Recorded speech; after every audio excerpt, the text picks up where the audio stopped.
Tēnā koutou katoa, nā rangatira me nā kaumātua, tēnā koutou. Ko Ian Kusabs toko ingoa, ko Ngāti Tūwharetoa, ko Te Arawa oku iwi. Nau mai haere mai ki tēnei whakatūranga I pana ki te tau kauda. Welcome everybody to my presentation today on the tau kauda for monitoring and research purposes on kauda in New Zealand lakes and streams. Before I get started, I'd just like to thank is that the one there? Yeah, the following organisations for supporting me. Niwa, Bay of Plenty Regional Council, who paid for a lot of our monitoring in the Rōpū Te Arawa Lakes, Te Arawa Lakes Trust, Ngāti Tūwharetoa, Māori Trust Board, and also Cawthron Institute.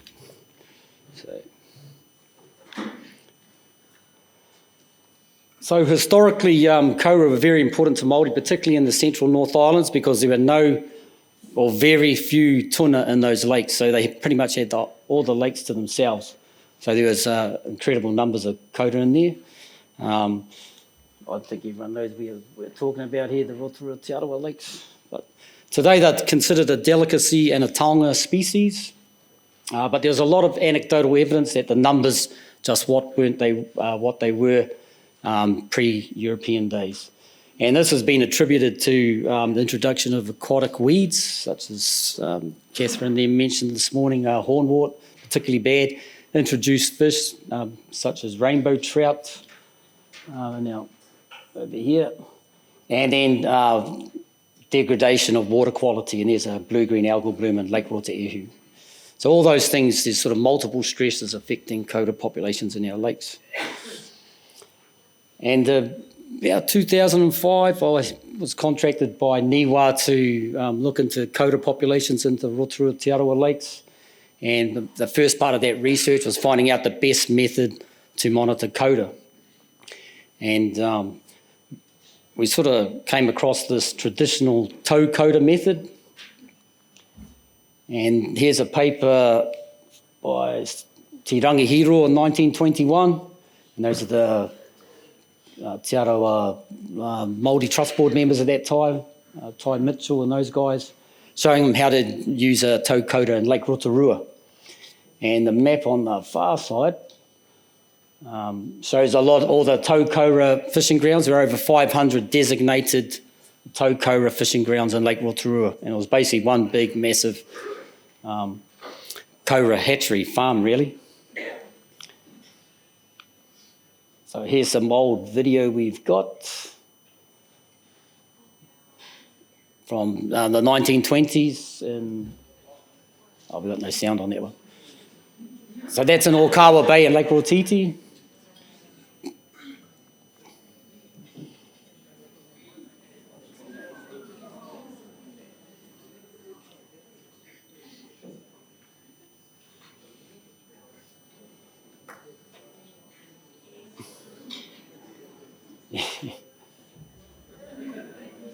You see, saying ka pai.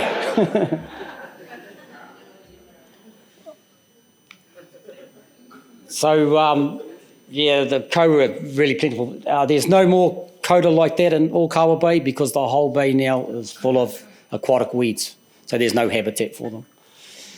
So the traditional tau kauda was sort of a floating contraption with a tumu.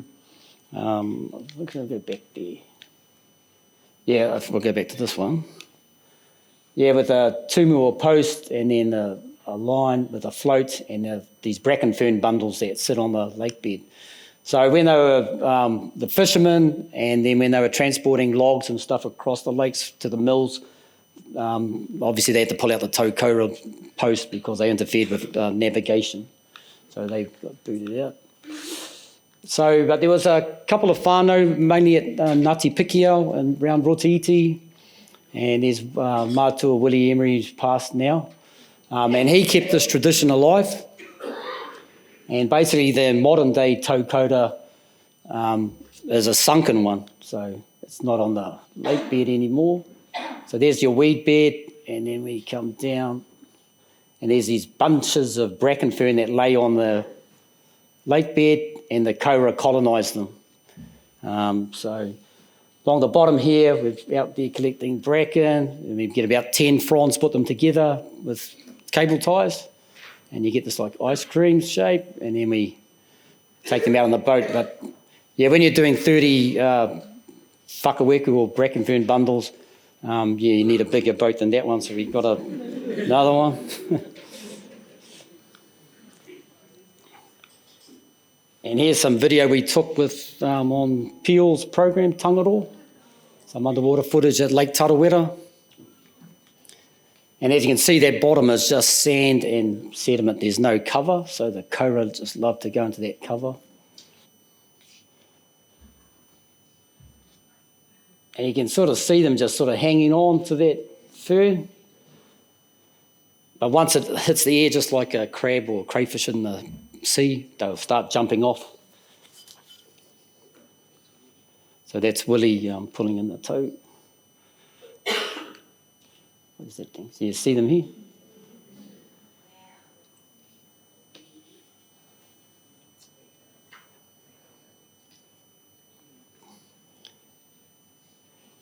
And this core up or landing net, Willie designed that we use, and it goes underneath the whakaweku as we pull them up, so it catches those koura that jump off.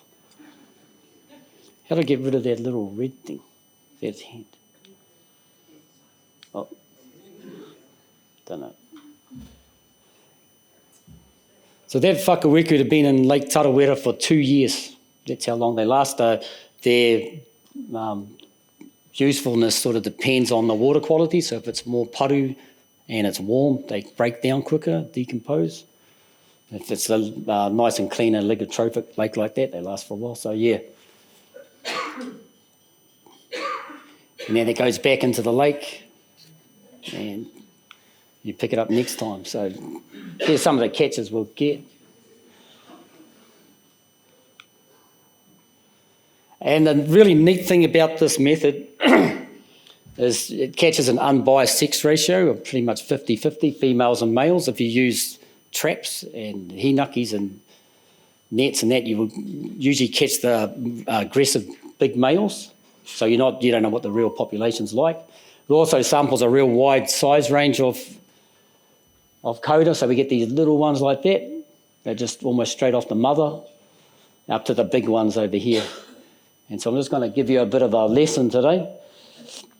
How to tell the difference between a male and a female koura. The males have got these gonopods, or these little lumps on the back legs. Yeah, I've got them over there. Yeah, and the females don't have them. So you learnt that. Whoops, I'll go back. And this is how you measure a koura. You measure from the back of the eye to the end of the head. That's called the orbit carapace length. And the other reason we don't like using nets in the Rōpū Te Arawa Lakes because it's a stronghold for these wewaia or dab chicks, and they can drown in you if you have hinakis. So it's a really cool method. We get a good catch rate. Some of those whakaweku we get 200 on a bundle. We usually work on 10 whakaweku or 10 fern bundles per tote. This gives us good numbers. As I say, it can last from, the water's paru 6 months up to 2 years if it's nice and clean. Pretty cheap to set up. It's a sinking nylon anchor rope at 10 mils thick, which you can just buy from the forestry companies normally. And you can use it in really deep water. And in the Rōpū Te Arawa Lakes, we're up to 1,000 feet above sea level. So if you're diving in the lakes and that, you can get the bends, which some of the whānau seem to get quite often. And that was the first paper we sort of wrote up on that, 2009 that came out. So what are we using it for? We're using it for research and monitoring purposes. We use it to get information for the Te Arawa Lakes Fisheries regulations that came in a few years ago. For resource consenting, monitoring populations for the Oho Channel Diversion War, some of the alum dosing projects and stuff. And it's also led to this revitalisation of this traditional fishing practice. And that bottom photo there is Corey O'Neill from the Te Arawa Lakes Trust monitoring koura populations. They sprayed the weed in that bay. So, he's using it for that. So quite a few of our whānau are taken up again now. And this, I just put up this graph here. It's from a site in Lake Rotaiti. On the y-axis there is the mean abundance of koura. And those are seasonal samples, every one of those dots. And when we started in 2005, we were getting 900 kaura on 10 whakaweku, and now we're pretty much down to 3 or 4. And it's pretty sad, and it's because of these guys were officially confirmed in the lake in 2015, so around here. But our data was showing that those catfish had been in there for probably 10 years before that. So what are we doing about it? We've got a PhD, since this has got a sort of an education kaupapa. We've got a PhD starting in February, looking at making these sort of artificial reefs in the lake, and that's with the Cawthron Institute and the Fish Futures program. We're looking at training up sniffer dogs, like drug dogs, to check the boats when they're launching and their fishing equipment, check them for catfish, and even now with Asian clams. And that's with NIWA's new research program on climate change and fish. And around the lakes there, we insist that everyone has to have these stone walls now, no more timber walls and stuff. The kaura can go and hide in these little cracks in the rocks. And the other thing, the best thing we can do is improve water quality, just gives a lot more habitat for kaura if they can go deeper. So this is the other one we're using. It's so we thought this, the tau kaura in the lakes works really well. Can we adapt it for streams? And we can, and it works really well on streams as well. And this is much easier for the kids and communities and kura to use. I'm running out of time, so I'll just play this one.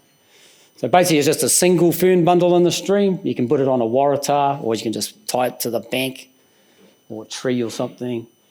We made this sort of handheld core upper for that one, and that's just a couple of broom handles from Bunnings and some shade cloth and a bit of chain along the bottom, and that's all you need.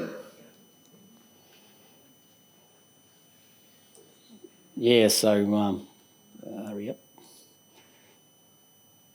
So the interesting thing about these is they also catch a lot of toi and bullies as well, the small fish, like twice as many as electric fishing.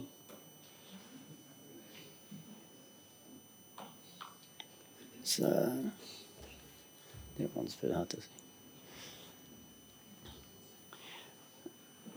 So we did a soak, they call it a soak trial. How long do you leave these things in for? And sort of about 2 weeks to 8 weeks is the best amount of time. Usually 2 weeks is good because, you avoid floods and stuff like that. But you just shake it out and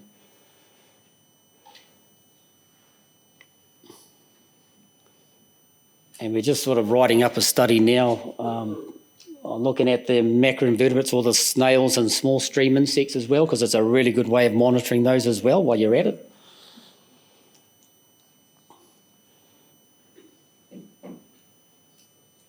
So, and this is the one that's really been picked up by the schools. So, that's just cool. We'll move on. So this is the soak trial. So there's abundance on this end, and you can just see after about 2 weeks here, it's all there, and then it starts rotting down, and then the numbers drop off again. But if you use them in conjunction with these fine mesh fight nets, they'll catch the big fish, the tuna, the trout. These whakaweku will catch the kaura and the small fish, and we're getting equivalent results to electric fishing. And I know a lot of our whānau in Ngāti Manawa don't like using electric fishing, so that works out good. And we've put a lot of this online, so it's available on the NIWA website. This is the Science Learning Hub, and that's for teachers. And there's a bilingual one of that too. And then there's this one here is from it's the Nelson Boys College actually, and there was a little stream running through the college there, and there was a culvert and a pool, and the council used to come and empty it out, and all these kaura used to be dead on the side of the things. So the teachers set up this program using these whakaweku, and the kids went in there and they caught these kaura and they measured them and sexed them and all that, and they did a tag and release study on them. And then they went to the council and said, next time you clean out that culvert, let us know, and we'll put our whakaweka in, we'll pull out the kaura, you clean it out, and then we'll put them back in. And it was just a nice little quote there at the bottom saying the teacher really enjoyed it, and then the kids were a lot more engaged in their learning than normal. So that was nice. And so we do a lot of this, the wānanga, flax fruit stuff. If I'm going around, I usually always take this aquarium with a male and a female, and get the kids, our kids, tamariki, just love getting their hands wet, you know, as everyone knows. And so we do a lot of that stuff. There's the Te Arawa Science Fair at the bottom. How much time I got? And then this guy here, I'll just mention him quickly, but he won the Niwa Science and Technology Fair. When was that? A couple of years ago. And he just went out and did it using those online resources, and he won the overall award. So, yeah, respect to that guy. And so that's about it from me. But, yeah, I think getting back to the kaupapa of this hui, I think, you know, it's sort of like multiple levels of engagement we need to do to get our mokopuna and that into it. You know, you've got the tertiary stuff, the PhDs, the masters, you know, we do the kura, the wānanga, and just that flax root stuff. But so it's all sort of levels of people, not just one size fits all, if you like. So, ngā mihi kia koutou.